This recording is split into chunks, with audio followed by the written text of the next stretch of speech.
Well, fruit bushes like these red currants are starting to come into flower now, and you'll see the absolute mass of young flower bracts coming down on all these spurs from last year.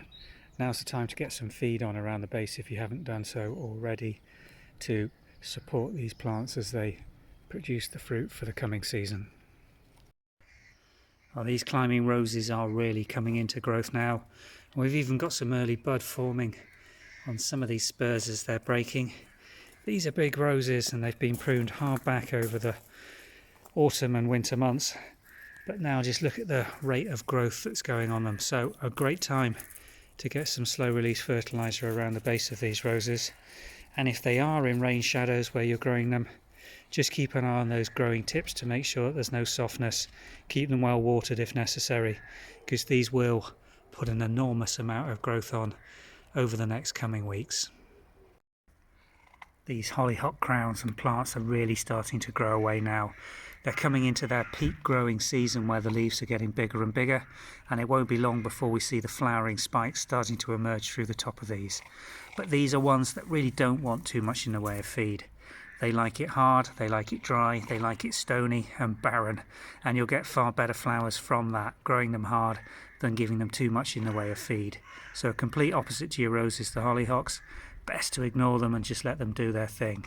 If you've taken our advice and picked off any leaf showing sign of rust, the new growth at this time of year should be looking fresh, green and healthy as these ones are.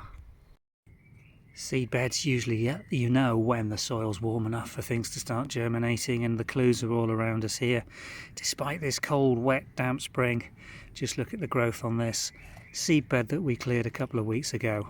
It's a sign that the soil's warming up and it's about time to start getting some vegetable seedlings in and this bed weeded off.